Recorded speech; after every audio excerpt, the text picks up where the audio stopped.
乾坤中静默的世界，明暗交叠的夜，我从混沌中来书写漫天风和雪，折落凡尘的轰烈，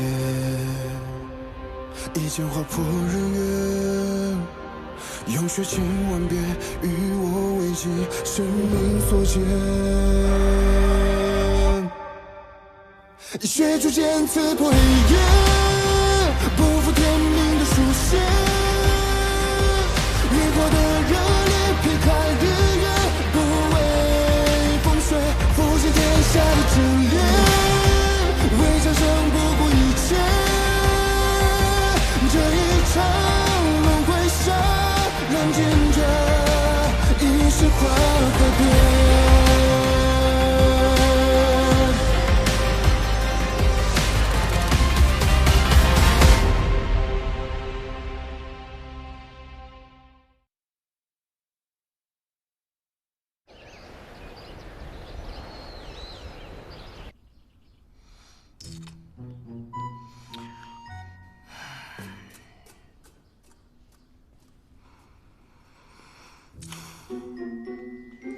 这玲珑殿好看虽好看，但我已经有好几天没有见到昭明了。他有这么忙吗？圣君的时间是属于天下人的，自然是忙。你不是说你是圣君最离不开的人吗？你怎么这么闲啊？我可是身负重任。什么重任？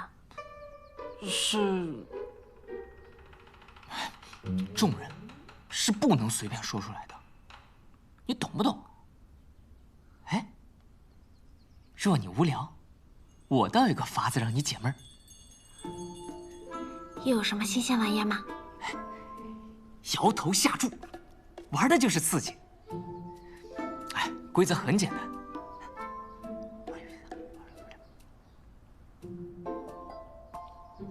你听懂了吗？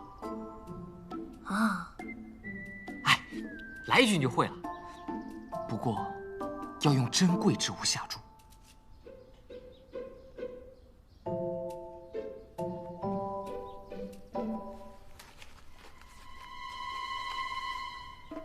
这是我最珍贵的东西了，昨日的桃花酥，我到现在都舍不得吃呢。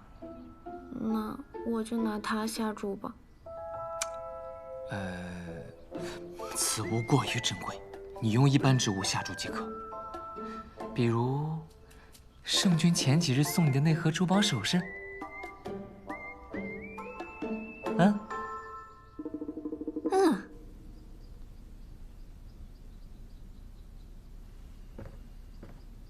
圣君，您几日没合眼了，要不先去休息？无妨。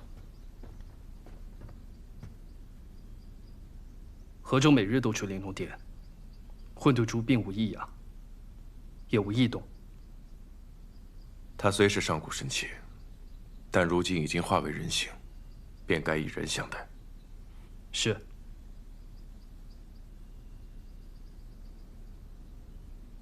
阿朱单纯，河州赤诚，他俩倒是适合做玩伴。来，小赌怡情，压大开大，压小开小。小肯定是小，快开！3、2、1，开！哈哈，你压小，蛋开大，这几只珠钗是我的啦！怎么样，还玩吗？再来！就喜欢你这爽快的性格，别灰心，再多玩几把，我好好教你。不如也教教我。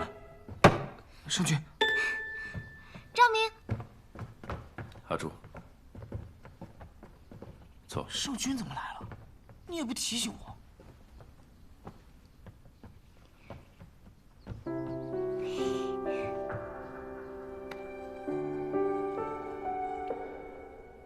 开始吧。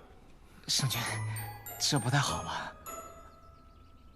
让你去你就去。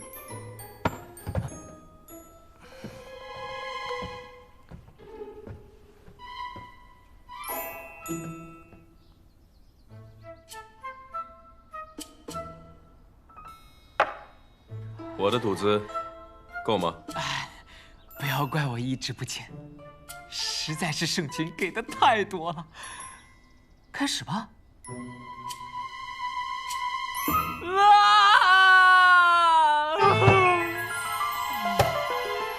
全没了，不玩了，不玩了。阿朱，学会了吗？阿朱还未学会，我们继续。圣君，不带这么欺负人的，我都已经输得底朝天了。无妨，下个月的俸禄可提前垫做赌子。你不是说小赌怡情吗？我还想学。赌就是赌，大赌小赌都伤身。阿朱，你别学这些不好的。我和周从今日起戒赌，再也不带阿朱赌博了。阿言，传令下去，从今日起，宫中禁赌。是。退下。是。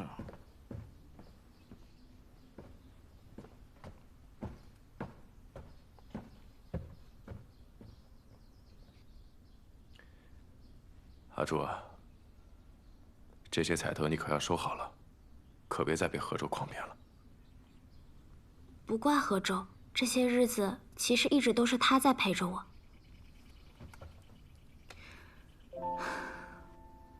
以前当珠子的时候，总是能时时刻刻见到你，现在成了人了，反而想见一面都难，倒还真有些不习惯。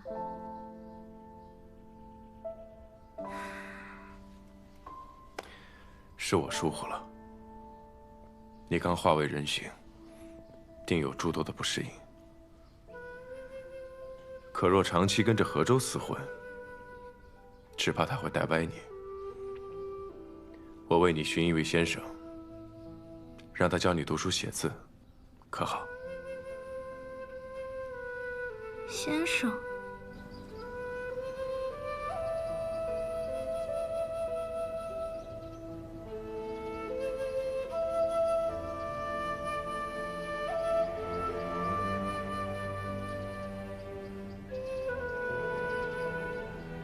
日月光华对于炼制灵丹固然有益，却周期绵长。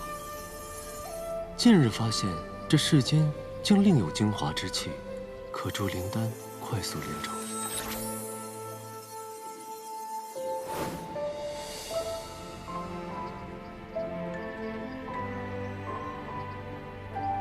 国师，我来晚了，让国师久等了。无妨，片刻等待，等到便好。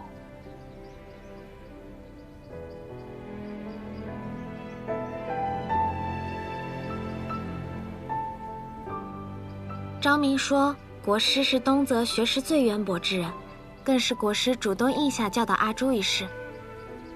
多谢国师。不用如此客气。倒显得你我生分。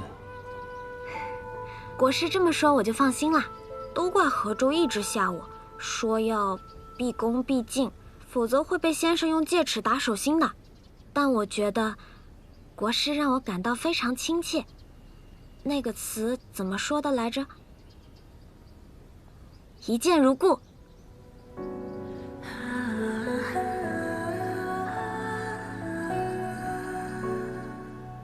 一见如故，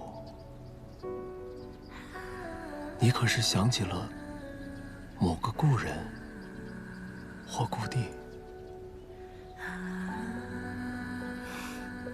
国师说笑了，我只是昭明的一颗珠子，怎么会有故人呢？开始上课吧，今日先教你一些基础字。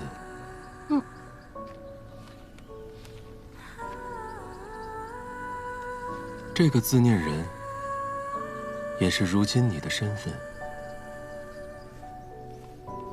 人，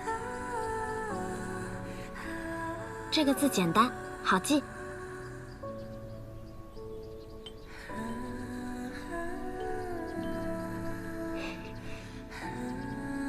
此字念天，可这样记：天比人多2横，一横高于人，一横困住人。天怎么如此蛮横霸道呢？这便是世间的秩序，天永高于人，人受制于天。那我不喜欢天，天让人受苦，也让赵明忙得没时间陪我。人族的陪伴，须臾几十载，唯有天上之人，方能与天同寿。那样的陪伴，才叫永恒不息。可是陪伴的时间再久又怎么样呢？如果2个人待在一起，感到不快乐，那种陪伴，不是痛苦的吗？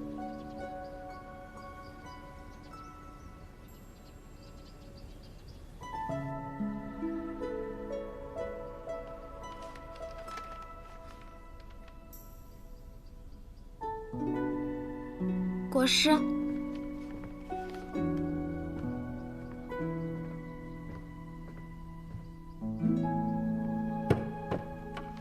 这是我跟膳房师傅学做的点心，特地拿过来给你尝尝。国师今天为什么生气？是不是嫌我学字太慢，嫌我笨了？我并未生气，你心思玲珑，一点即通，又怎会愚笨呢？国师没有生气就好了。那你明天还会教我识字吗？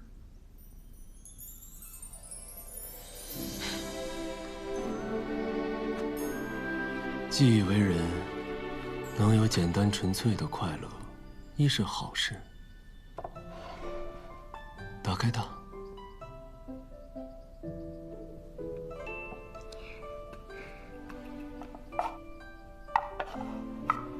这支玉笔送给你，天道控人，但人执笔亦可书写自己的命运。多谢国师。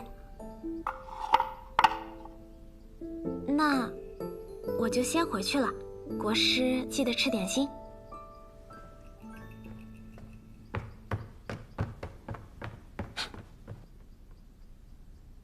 你找来这些东西做什么？世人为何会在不同场合用到花呢？婚丧嫁娶、祭拜神灵，看似不相及的事情，却通过同样的花来寄情。花在你我眼中非黑即白，只是形态上有细微的差异；而在世人眼里，花与花却大有不同，缤纷色彩，各有寓意。每次从云海望向人界，见孩子们只要吃了它，就会喜笑颜开，一块糕点便能获得的快乐，你我却感受不到。于你我而言，任何食物都没有味道。我们从未尝过酸甜苦辣，亦不会有眷恋，又何须感伤呢？彼虽如此，从未拥有，便无需眷恋。你我作为神器，虽与天同寿，受众神敬仰，却也只是昊天的工具罢了，活得还不如凡人精彩。昊天赋予你我神力，自当是不允许我们偏私，更不得偏爱任何东西。我们既然已经得到了些什么，那注定也要失去些什么吧。可是，我们尝不出味道，看不到颜色，闻不到花香，更不懂情。这数万年，与同一天无异。天命，你不觉得闷吗？世间万物皆有因果，这便是神器的代价。这往后千万年、万万年，都要如此吗？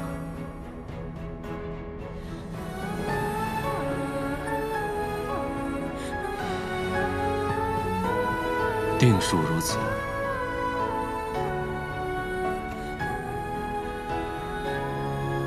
终于好天。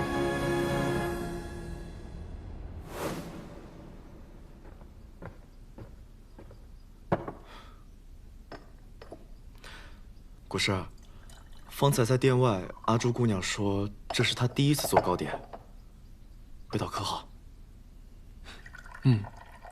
很甜。可是阿朱姑娘说今天做的是咸口。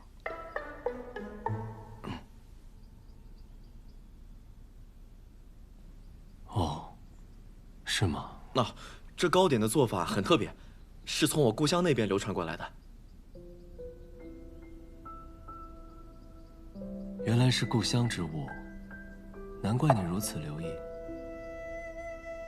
来，你也尝尝。谢谢国师。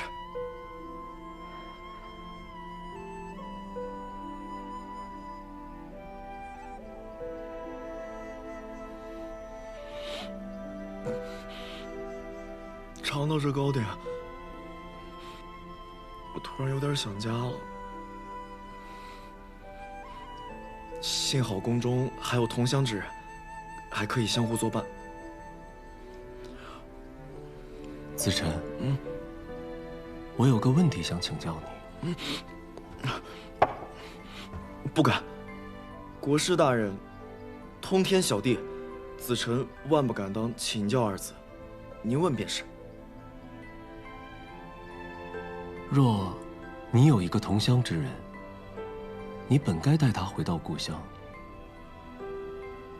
可那里却充满束缚，满是凄冷，没有自由，没有快乐，甚至他还会面临随时被牺牲的命运。若是这样，你还会带他回故乡吗？故乡本来应该是幸福的呀。如果回去会变得不幸的话，那便不回去了呗。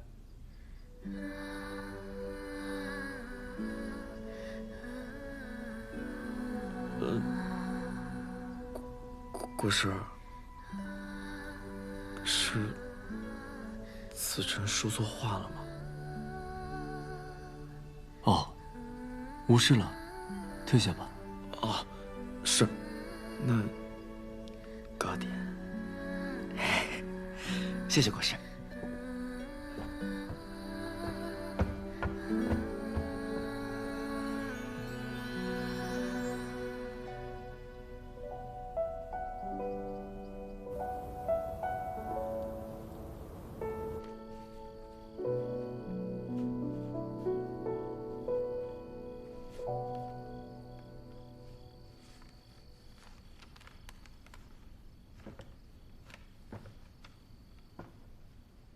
昭明，你来啦！几日不见，我来看看你的功课如何了。那我自然是很用功的。这是我新学的字，国师说左日右月，皆是光明。国师教导有方，但我的理解却不是这样，像太阳一样耀眼，像月亮一样温和。日月合起来，是昭明的明。你这解法倒也在理。那你看我的字写的怎么样？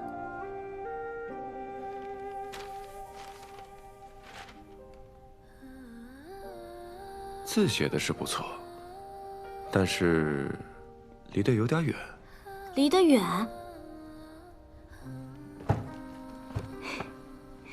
那近一点不就好啦？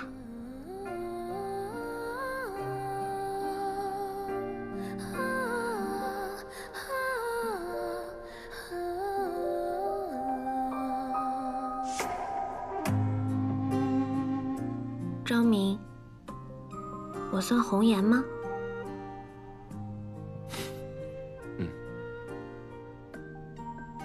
那我岂不是会薄命？我听人说红颜薄命，不会。阿朱会活得长长久久的，比我活得还要久。比你活得还要久？嗯。那有什么意思？我是昭明的珠子，自然要和你一直在一起，你在我才在，不是吗？不，阿朱不因昭明而生，你的意义也并非因为昭明而存在。岁月漫长，得失行止，终有一天，你会找到自己想做的事，想走的路。想做的事，想走的路。没关系，不必现在想，来日方长。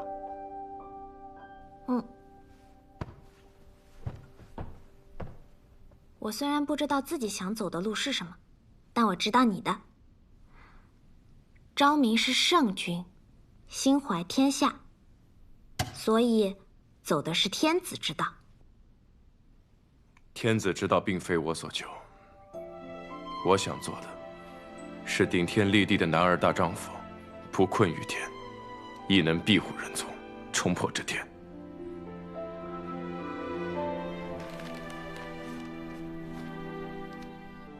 国师说，天比人多2横，牢牢困住了人。但在你的笔下，人竟能破天？事在人为。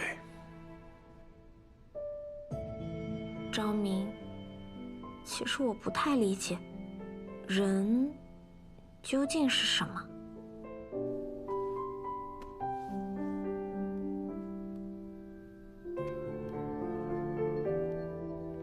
人很简单，也很复杂。看似很单薄，但也可以很有坚固。光看一张纸是看不明白的，看人要用心。心？你要看一个人，不能只看他的外表，也要看他的内在。要看他说了什么，也要看他做了什么。要看他之长，也要看他之短。看他如何待自己，也看他如何待别人。看他在顺境中的风采，也看他在逆境中的抉择。人，短短几句话是说不清的。你若想要了解，我日后带你慢慢去看。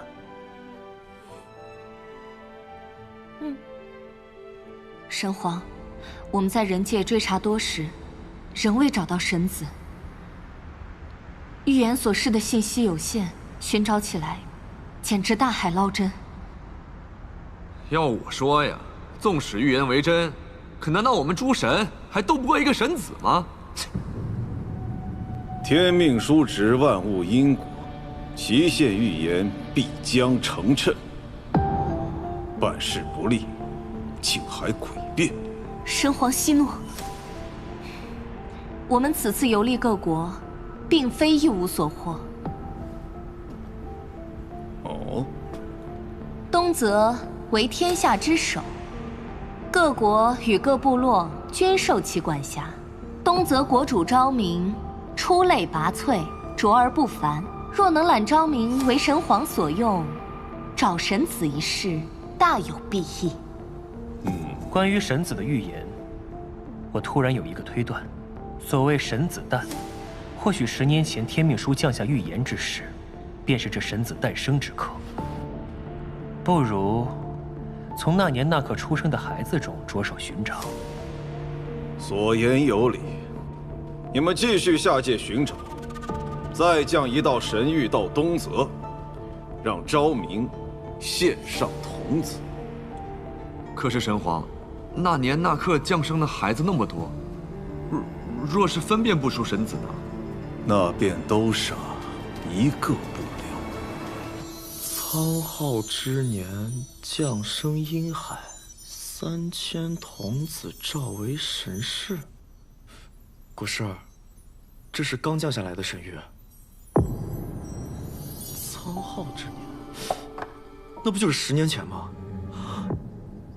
那一年，天破了个大洞，人族危在旦夕，老国君也是死于那场浩劫。国师，现在该怎么做？身为国师，接到神谕，自当禀明圣君。如何决断，那便是圣君之事了。荒唐！神族如今连孩童都不放过，以神事为名，再逼人族行献祭之事，4行所谓神谕，便要夺走3000性命，由我昭明一日，绝不屈从神族。请国师将龟甲毁了吧。自今日起，东泽不接任何神谕。圣君，可想清楚了？神族不仁，变本加厉，如今必须加快找到抗衡神族之法。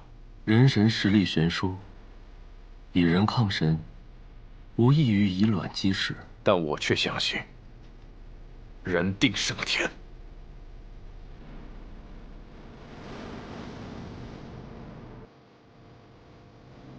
那便祝圣君得偿所愿。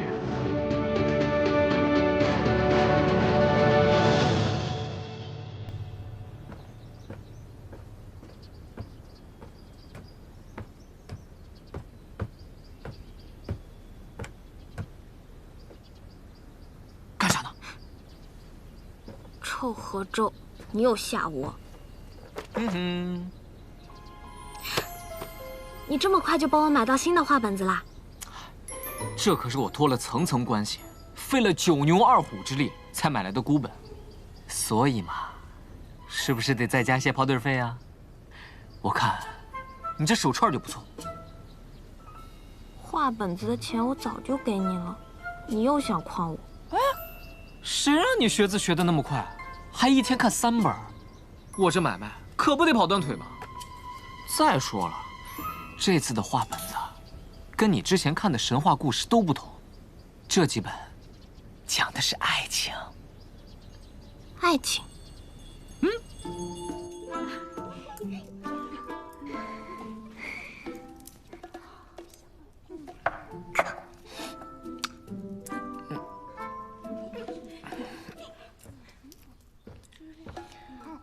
大家都吃好喝好了，要不要听故事呀？今天的故事呀，非常适合大家听，讲的是一个家徒4壁的渔女与落难民间的皇子相恋，最终成为皇妃的故事。接下来，就有请宫中博览群书、阅画本子无数的阿朱，来给大家讲这个故事。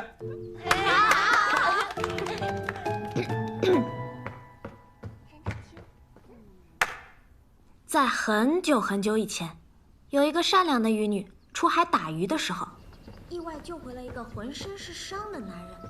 渔女的姐姐发现了这件事情，就告诫渔女，千万不要在路边随便捡男人回家，特别是受了伤的男人，因为会变得不幸。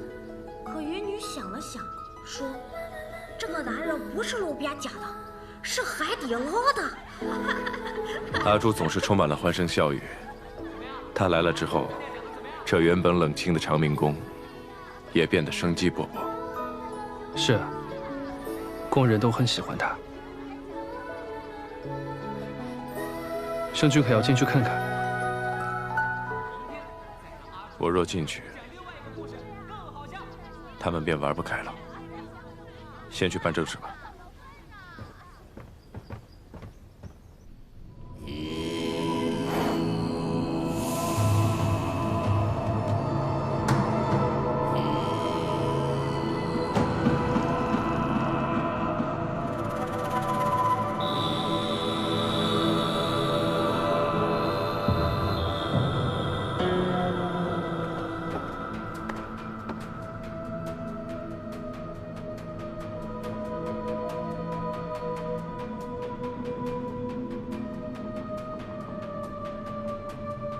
这些年来，我四处寻找、研究抗衡神族的办法。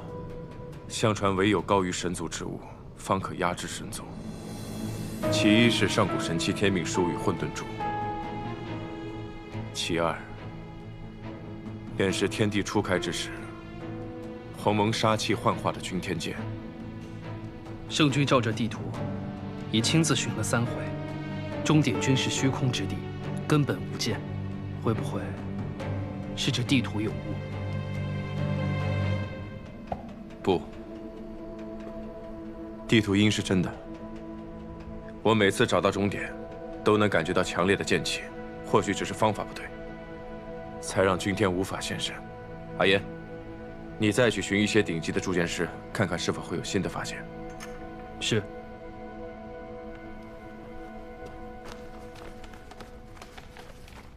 若仍未找到君天剑，圣君当真不考虑用混沌珠来对付神族？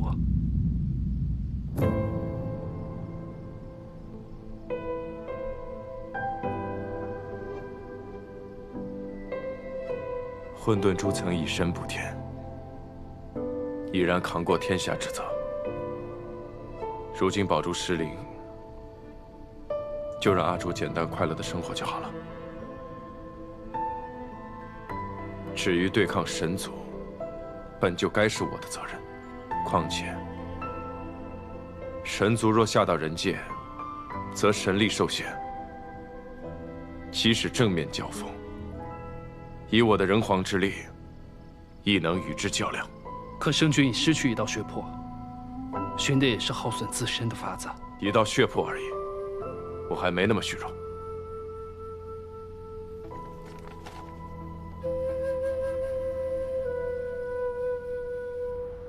区区昭明竟敢毁掉神域，还不如直接让我杀了他得了。若能直接处置，又何须等到现在？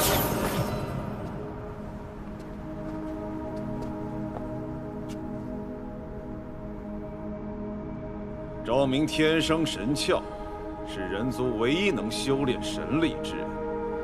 他乃天下共主，受人族拥戴，身上有斩不尽的人皇气运，根本就无法直接将他杀死。况且天道有序，你们若在人界施展神力，功力将大幅削弱。凡人皆有贪嗔痴怨，昭明必有弱点。昭明的弱点并非在自身，而在于天下安泰。他不接神谕，难道其他各国也敢不遵神谕吗？倒不如用一招敲山震虎，将人界的水搅浑。天下动荡，我倒要看看这昭明还如何独善其身。不错，你我皆为心域之神，最擅长操控人心。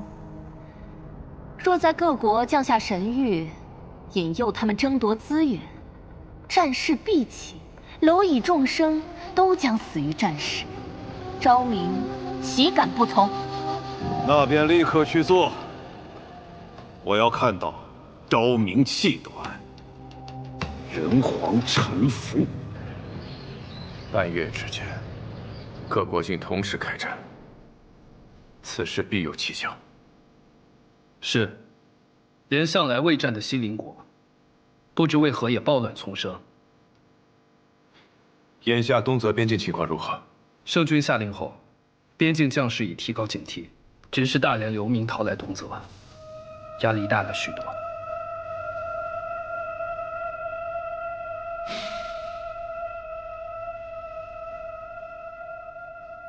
天下本为一体，无你我之分。贺州，传令下去，好生关照这些流民。另外，从今日起，自长明殿开始，吃穿用度一律节俭，用以支援难民。是。阿言，你速去调查此事，找出背后原因。是。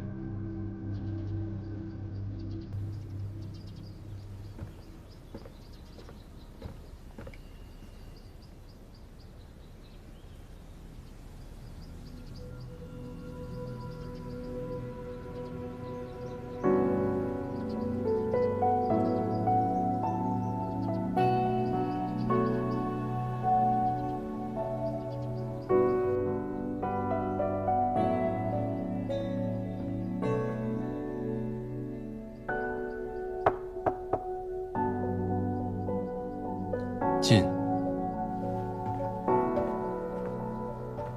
国师，你怎么来了？你能不能告诉我昭明过去的事情？为何？昭明虽然温厚亲切，但总透着一种说不出的感觉。直到最近，他连笑容里都带着忧愁，好像有一道看不见的枷锁在困着他。所以我想知道，他究竟经历过什么，身上又背负了什么。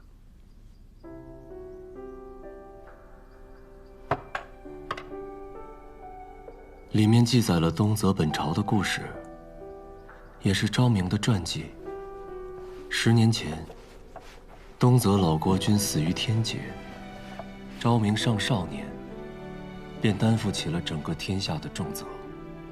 他天生神窍，骁勇善战，还未及冠，便率军出征，平定各国来犯，稳定东泽。昭明勤政为民，深受臣民爱戴，天下归心，世人奉他为圣君。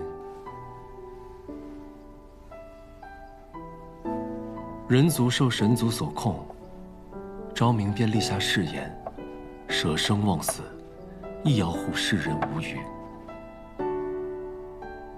原来困住昭明的不是一道枷锁，而是天下所有人。每个人都叫他圣君，但这一声声尊称背后，是对他的敬仰和依靠。大家都依靠他，但他又能依靠谁呢？他一定很累吧。相比圣君，我更想一直叫他昭明，那个属于他自己的昭明。每个人都应该为自己的决定付出代价，这是他主动选择的命运。命运？今日便教你昭字。昭，左边为日，如日中天，照拂众生；上面为刀，下面为口，实乃刀口舔血，向死而生。国师的意思是，昭明会死吗？圣君天生神窍，自当与天地同起，又怎会死呢？今日是我多言了。命运玄妙，并非你我看得破的。吓我一跳。昭明没事就好。国师博学，常说一些深奥的我听不懂的话。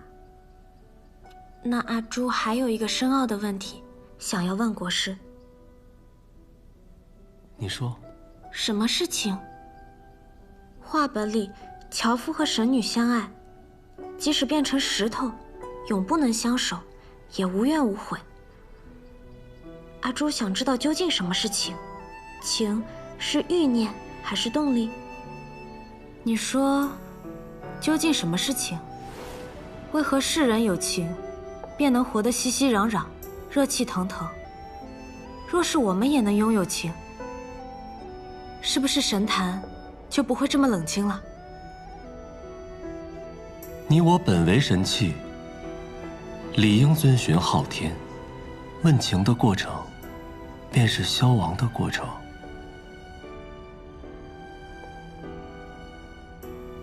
好吧，那便不问了。反正有你在我身边，日月盈仄，宇宙洪荒，天命，我们会一直在一起。我亦不知情为何物，我只知情只该属于世人，不该属于神女。神女动情，必遭天罚。看来神女也不好当嘛。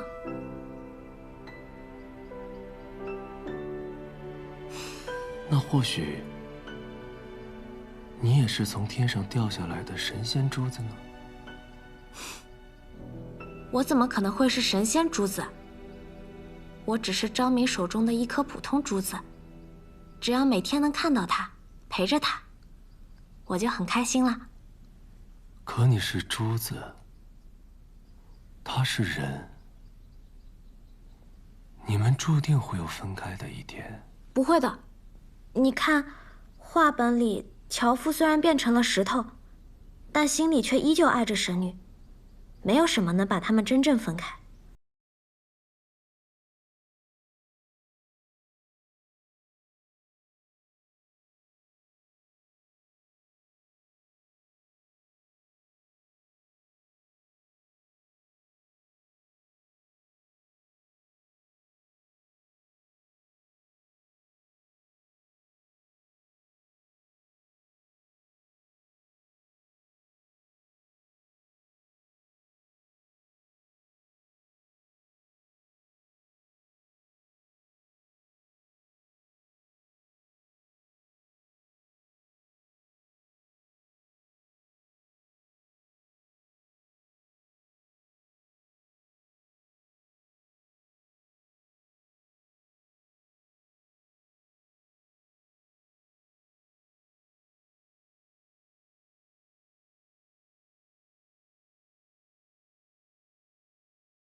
不知为何，只要你在我身边，纵万事纷扰，我亦能宁心定神。